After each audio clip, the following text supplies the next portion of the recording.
Word. All right. Okay. So a lot of times, as we're out there as agents and whatnot, we're trying to find clients. We're trying to find houses for our clients, and the inventory has gone up a little bit. It's ticked up a little bit, but sales have gone down. But inventory still isn't anywhere close to where it used to be. We're not seeing 7,000, 8,000 homes on the market. We're seeing maybe 3,500 or sometimes less here in the Salt Lake area, Salt Lake County area, et cetera. And so it can make it a little bit challenging. So what we're going to cover today are some things that are going to help you find more clients and be able to locate people that might be willing to sell their property. Now, the reason I want to cover this is something that I do all the time. Um, Probably most of our business comes from finding clients that are not on the MLS. For every client I find on the MLS, we find 100 that are off the MLS. And so we're going to talk about not the MLS way of finding clients, but we're going to talk about other ways to find clients and to find property for your clients that hopefully will be very helpful to you. At least it's been very helpful to me, and we have bought in houses, over the last several months using many of these techniques. Now, some things that we do that you probably won't do would be sending out tens of thousands of postcards or door hangers, but those aren't always the most effective. We're going to talk about some of the more effective ways to do it here today. So when the tough gets going, or the going gets tough, the tough get going. Seller financing is up more than 500%, and often those properties are not found on the MLS or market as we know it, and you really have to look for them. There are some on the MLS, and no doubt, but some of your best deals are those that are not there. Marco has done, are you at 3 properties now here in the last few months, 3 seller finance properties? That's right. That's Yeah, right. And perfect. currently looking for more seller finance. Yep, Good. Yeah, why pay 7.25 or 7.4% interest when you can get it at 3 or 4, right? that's correct. You look like a hero. Others are looking for a particular type of owner, those that have lived in a property for less than 4 years, because if they've been in there for 4 years or less, they may not have a ton of equity. They might be great for seller financing. If they've been there for just 2 or 3 years or 4 years, it's possible they're open for seller financing transactions.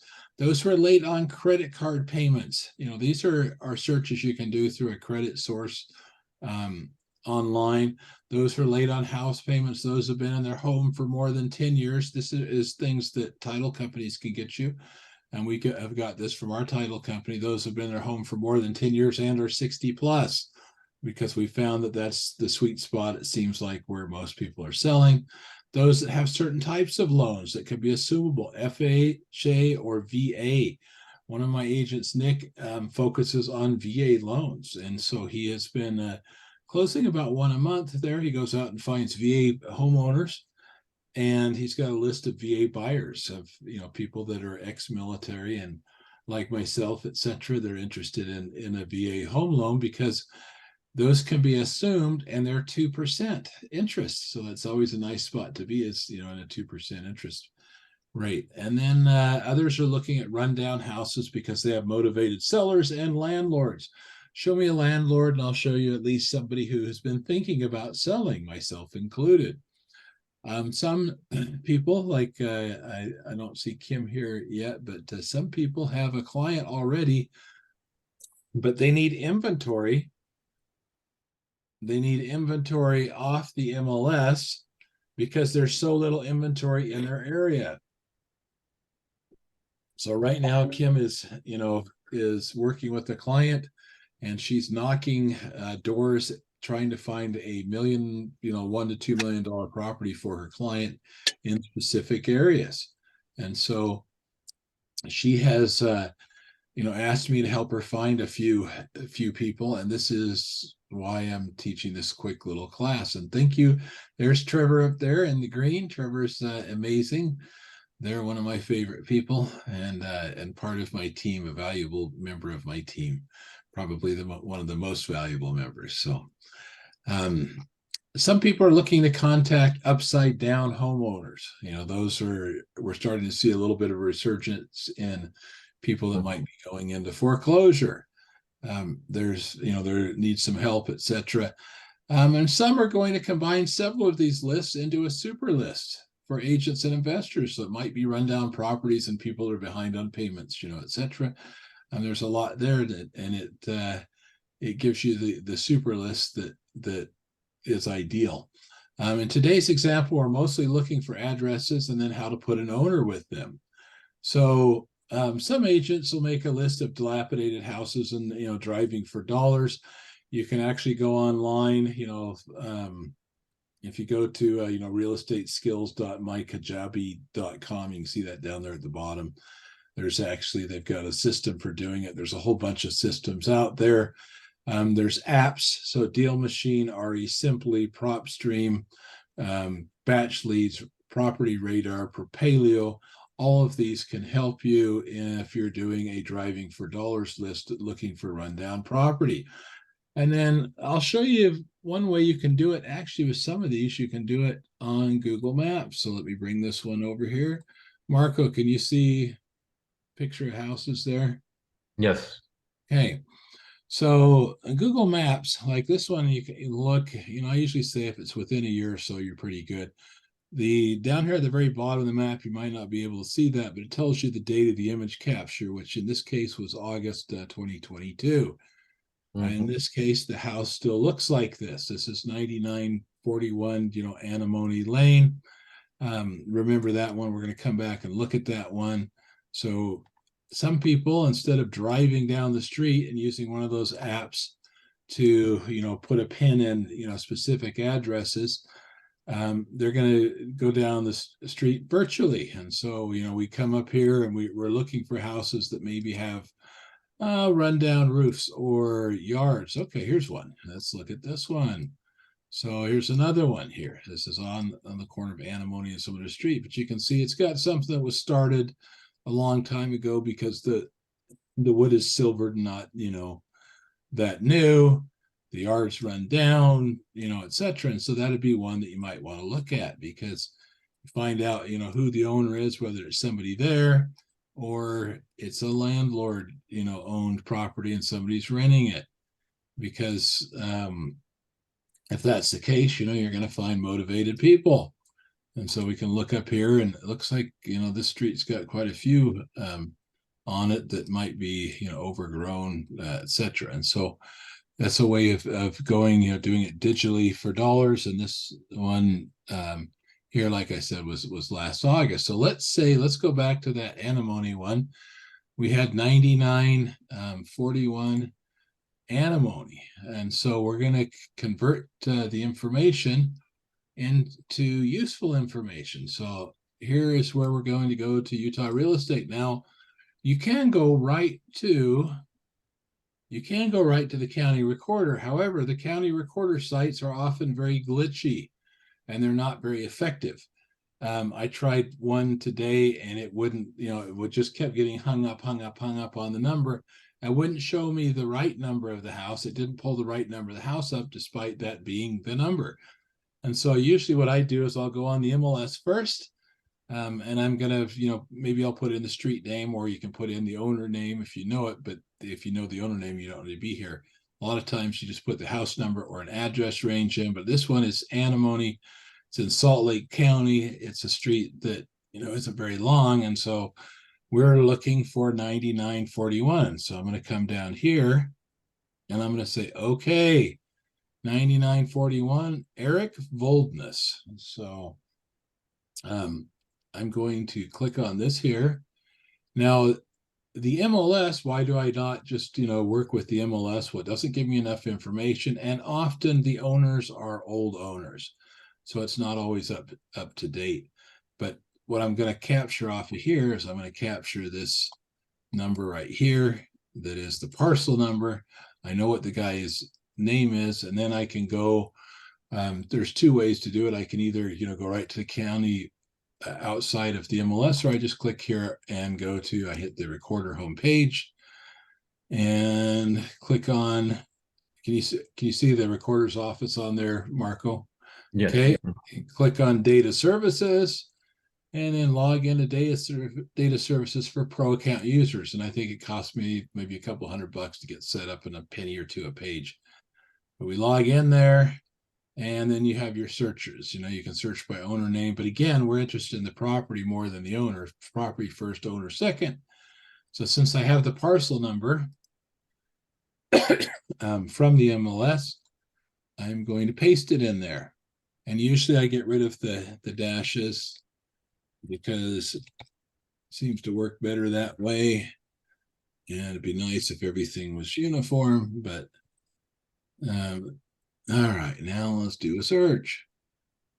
So we're going to search. All right, we've got Eric Voldness on Antimony Lane. And so you can click on some of this data, and you can click on, information for parcel history, search, etc. Okay, didn't get much there.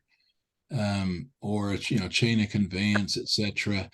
On this one here, you can find out when the property was sold, how long they've owned it, etc. I mean, there's a lot of different information that's on there. You can also find out what is owed on the property. And so let's say, and this one here, you can see we got Eric Voldness here. It's like 2019, so he's owned the property for 3 years. Got a warranty deed here in White City, and so you can see what information is there. And then I'll go into it another time, but you can tell often what type of loans or how many loans they pulled on the property, which gives you an idea of what they might be able to sell the property for. And what's important about that is often the guy's not living at the property. So here it's saying when, recorded mail to the grantee, which is, this Eric Voldness here on 9941 South Antimony Lane in Sandy. That's a pretty good indicator that the owner is actually living there.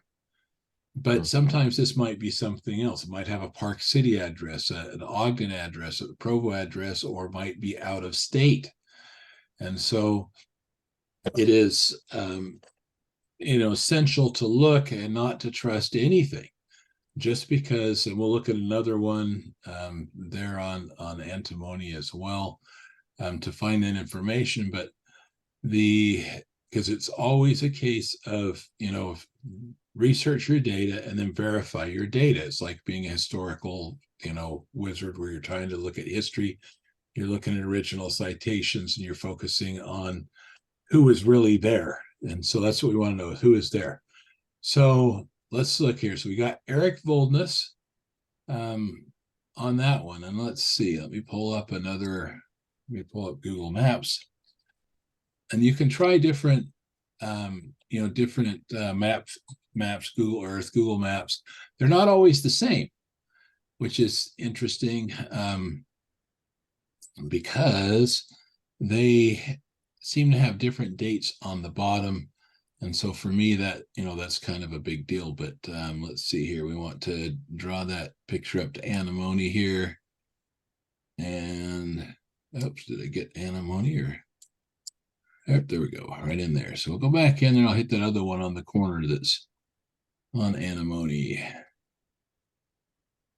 and that we saw that was kind of, it's actually not on Antimony, that's on Platinum Way. Okay, so it's facing Platinum. So this one here, and it looks like, what is that, 964 Platinum Way.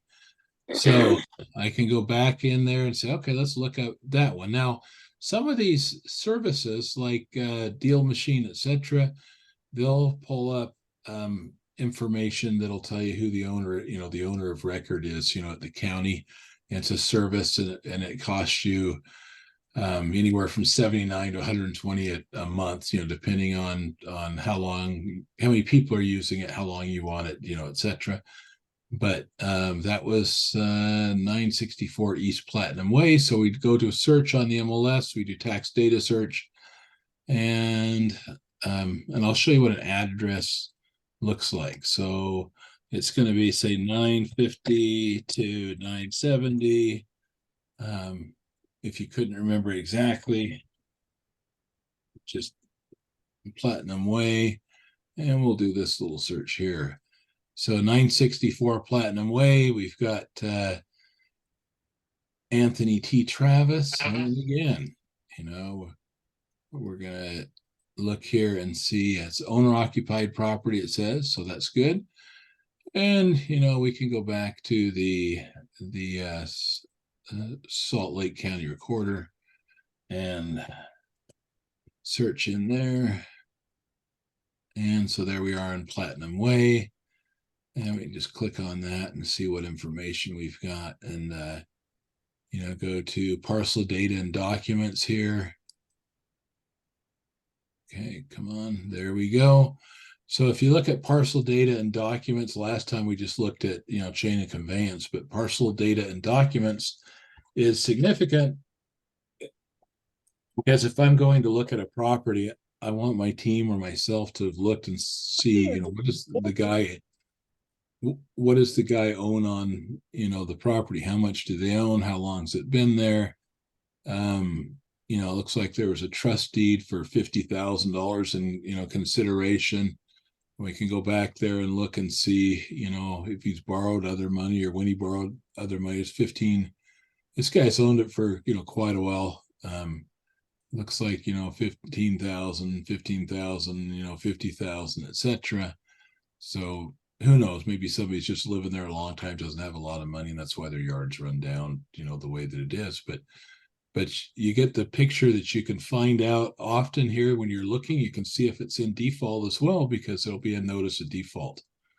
And I don't see that that's happened in the history here on this property at any time. But over here, it'll be NTDF or something like that, which is a notice of default. You can find out when the notice of default was filed. And you know, it gives you an idea that from the date of filing, you're talking 5 or 6 months at a minimum before they can actually take it to sale. Okay, so now that we've got, you know, all this wonderful information, we'll get rid of that. And that, what do we do with it? Well, I like Eric Boldness because that's a pretty uncommon name. So I'm going to go here and I use Ben Verified. I found that Ben Verified was about 10% more correct than some of the other services I used that did it all in one. And I seem to get, you know, between 10 and actually 10 to 20% more correct. So I'm going to click on people here and Eric and Boldness. Okay. And go down here, click on Utah. We can click on Sandy because that's down there in Sandy, the White City. And then we can do a search. So Eric Gordon Boldness. All right. You know, 35 years old. Let's take a look here and see what information it's got. Now, Ben Verified's another service you can pay for by the month. So if you want to get a list or something, go get a big list, pay for a month's worth, and you'll get all the information that you want. But the thing that I like about these is, and I think it's on my PowerPoint search, is how much information you can do. So here's the house, right? Here's a phone number. And here's 2 other phone numbers that might be good, you know, as well. So we have the first one, you know, the last one they saw was, you know, to February 2018. So it might be good. You can look at these other ones and see if those are good as well. And sometimes you got to work on this. You know, I mean, it's not like you know, you just hit the first one and click on it and they're there. Sometimes you got to call all 3. But it gives me a way to do it. I can call them, I can text them. Okay. Everybody sees a text. Here's a few other things that are interesting. This guy's 35 years old, so he's fully right in the millennial thing of, you know, social media, etc. And I have got, you know, social media. So they've got LinkedIn, I've got Facebook, you know, and I can click here and, you know, and say, okay, let's take a look and see if this guy's, on Facebook. And come on, load up here. And here we are on Facebook. So there's Eric Voldness. Oh, looks like maybe he's some type of a climber, it looks like. I mean, you can find a lot of information, because the more you know about a seller or a property owner, the better, right? And it might give you something to talk to them about, etc. Yes, we're stalking them, for those of you that's asking, but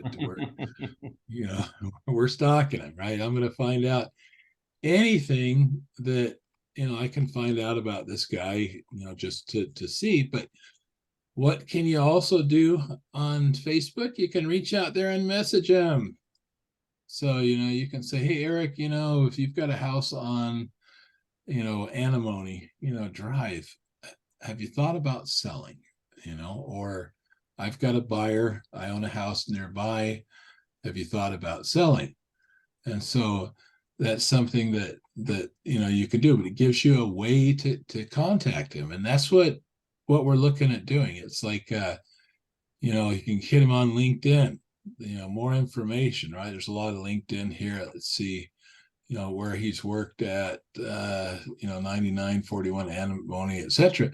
So now let's also look at, we can see, you can see address history. So, he came from Logan, it looks like, before that. Great. And then let's say that the numbers I have don't work for him. All right. And I can also mail to his house. I can send a letter to his house, which is a good idea. I can reach out to his relatives. So this is listing, 10 relatives here that are related to him. So he's 35. Scott, Gordon, Voldness is age, 65, who lives in Ogden. Well, that's probably a pretty good idea that guy's probably his dad, right? 35, 65. If the guy moved from Logan, here you can also look at, the address, see if any of them matched up. Janet, probably his mom. We've got, somebody here who might be, a sister, or, who knows what. But you've got a whole lot of different people to contact. And so you can really run this person down and make sure that you get a hold of him. Because if you can get a hold of him, then you can at least open the conversation up and say, hey, I've got a buyer who wants to buy on your street. So Kim Beck is looking for a house in a specific area. And that's what she's doing. She's saying, hey, I've got a buyer that wants to buy right here in these 3 streets. Have you thought about selling? Well, in this case, at least you can contact him. And if he says, no, I'm not interested in selling, you can say, great, maybe, you could keep my number information. And if you ever think about selling, you can reach out to me. Or would you mind if I called back in maybe 6 months? Or the next time that I find a client that's seriously looking in your area. But you've got family, you've got neighbors, here, these are, people that may, live nearby, associates, business, etc.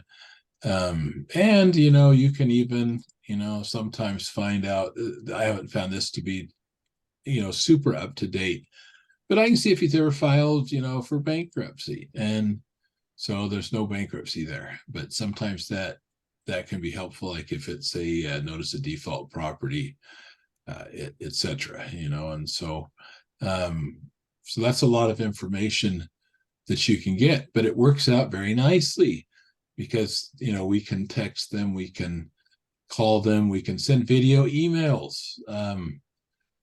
We've got everything there that we need to do. And let me see here. Where is my, there we go. So, so like I said, you can, some have Twitter, some have Instagram, telephones, emails, etc. Ben Verified is going to give you a ton of information. And there might be other ones that are better. I used to use Merlin Data because I also had a lending company, and then that one was like amazing. I could get anybody's social security number even in 20 seconds. But if but you don't want to get into trouble with those kind of things either. So this does everything that you need on Been Verified. And then you take that information. If you're an equity agent, you go into KV Core. And let me see here. And I want to show, like KV Core, we provide that with the tool to equity agents. And what's cool about it is, you can call from it, you can send emails, you can send text, voicemail drops. That's where it sends you a voicemail and it's ringless, and it drops it right to them. Or you can send them a core video, which is a video email. I use that, but mostly I use BombBomb for video emails. There's a lot of things that you can do, but there's a lot of ways to reach out and contact those people. We offer that free of charge to anybody that's an equity agent. And so then finally here, as we finish up, I'll open this up to questions because I've used this a lot, but there's a couple of things that I think are important here.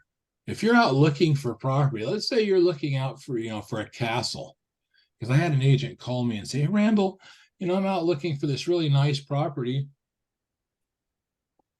for my client, she wants something between 1 and 2, million, maybe as high as 3 million if it's the right property, and she's going to pay cash, etc. But as I'm working over the neighborhood, I come across properties like you can see this one here on the left, that's that like this. She says, is there any value in those? And I was like, oh yeah, let me get rid of this here now. And I said, yeah, there's value in that. If you see something like that, call me.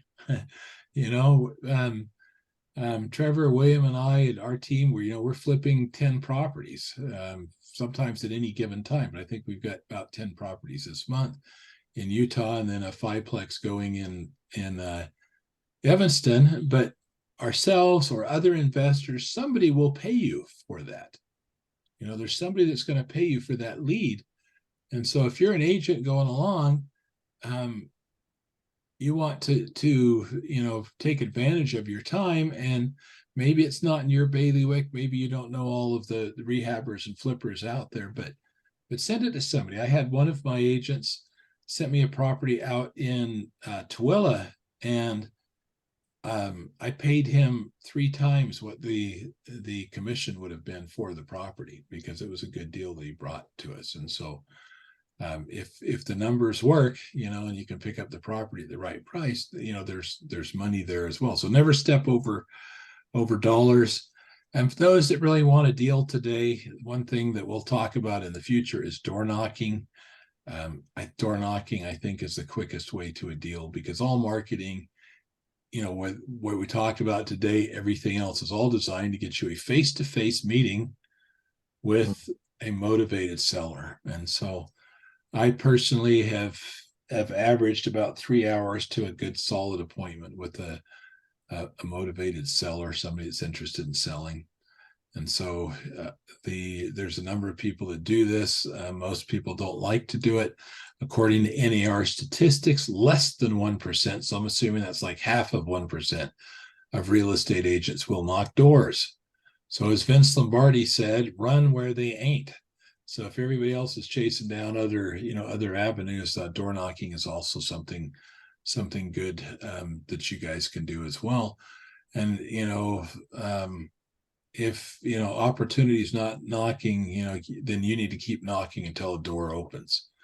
And so hopefully this was useful here today. It was about 30 minutes long here, but that's how I contact people. That's how our team runs them down, and we get a hold of them to buy their properties, and we buy properties every month using some of these techniques that we've talked about there, by just reaching out and getting a hold of people that have a house that looks like it might need to be sold, or needs a little love or something of that nature. Because Trevor just bought a house on 1495 East and 6721 South that we got that one off of a door hanger, but had we knocked that door, or had we in fact, that's a great one to look at. Let me show you that one here.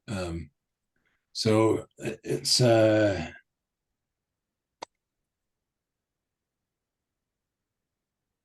Trevor, what do you think that house it would be worth fixed up? I have really good comps at 600, but because there's nothing else up there available, I think I can push it to 620 to 630. Okay.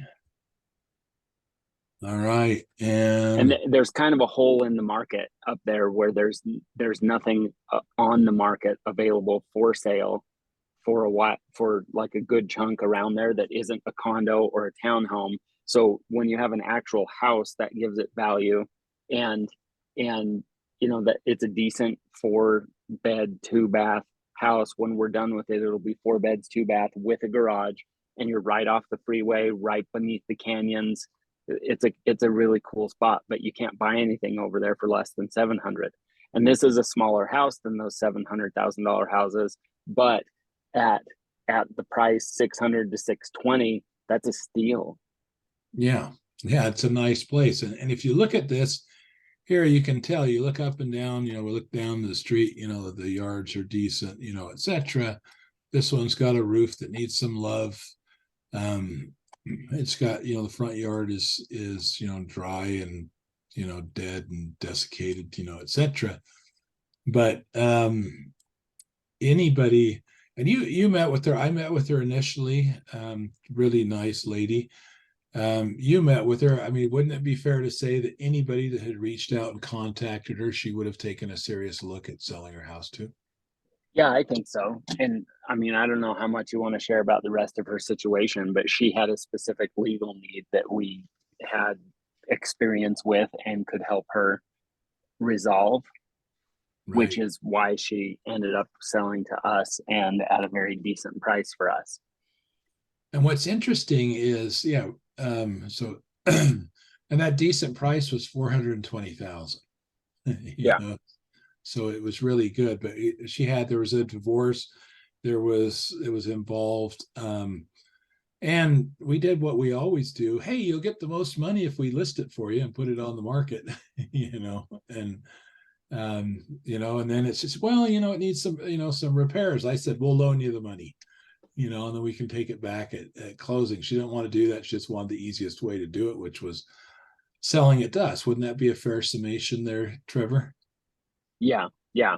And by the time I got there, it was basically negotiated. I went in just to verify numbers and take a look at condition of the property.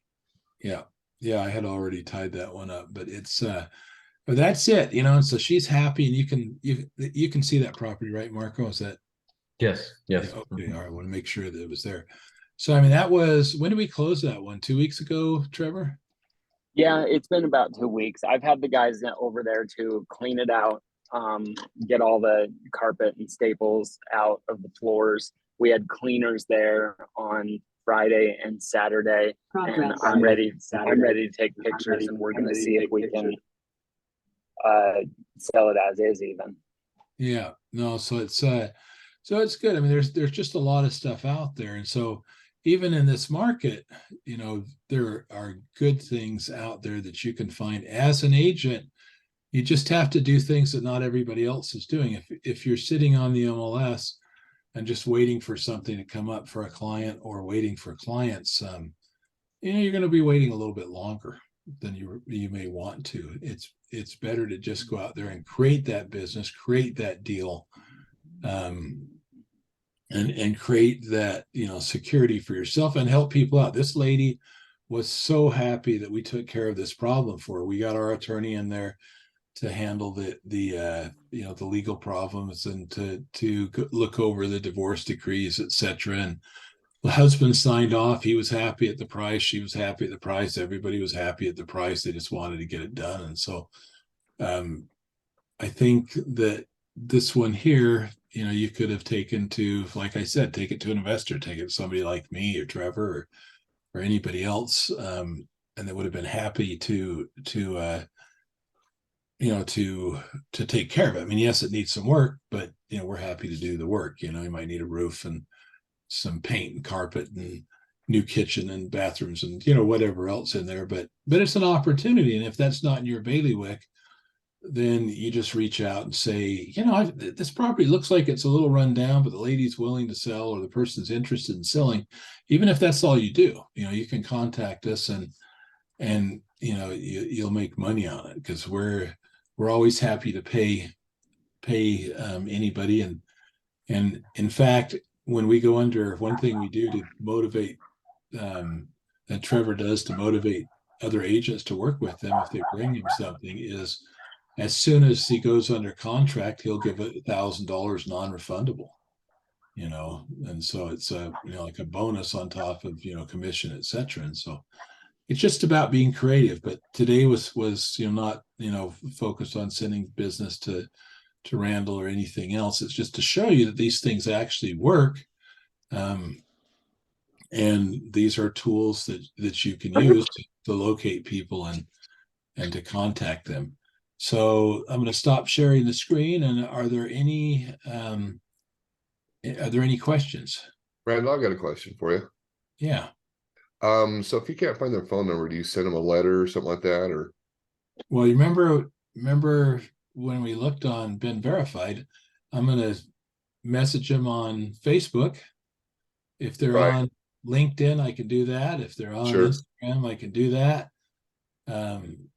And I'm going to try and contact them any way that I can. I'm going to call them on the phone. I'm going to send them a text. I'm going to send them an email.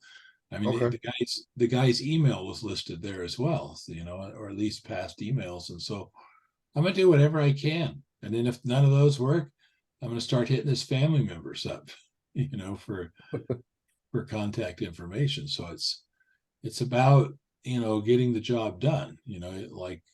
I like Galaxy Quest, never surrender, never give up, right? Never give up, never surrender, right? And that's kind of what we do. Any other questions?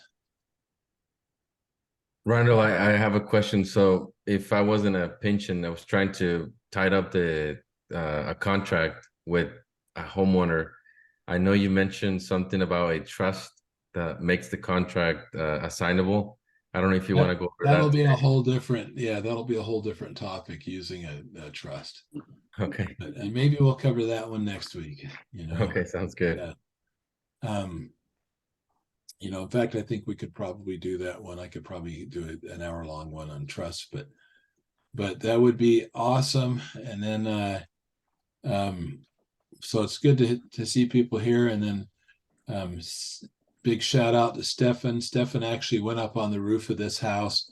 Home inspector, I called him, needed a quick look. He got up and went on the roof, told us what he thought of it, looked at the sewer, went through the property and just did an amazing job for us. And so if somebody asks me, who do you use for home inspections, it's Stefan.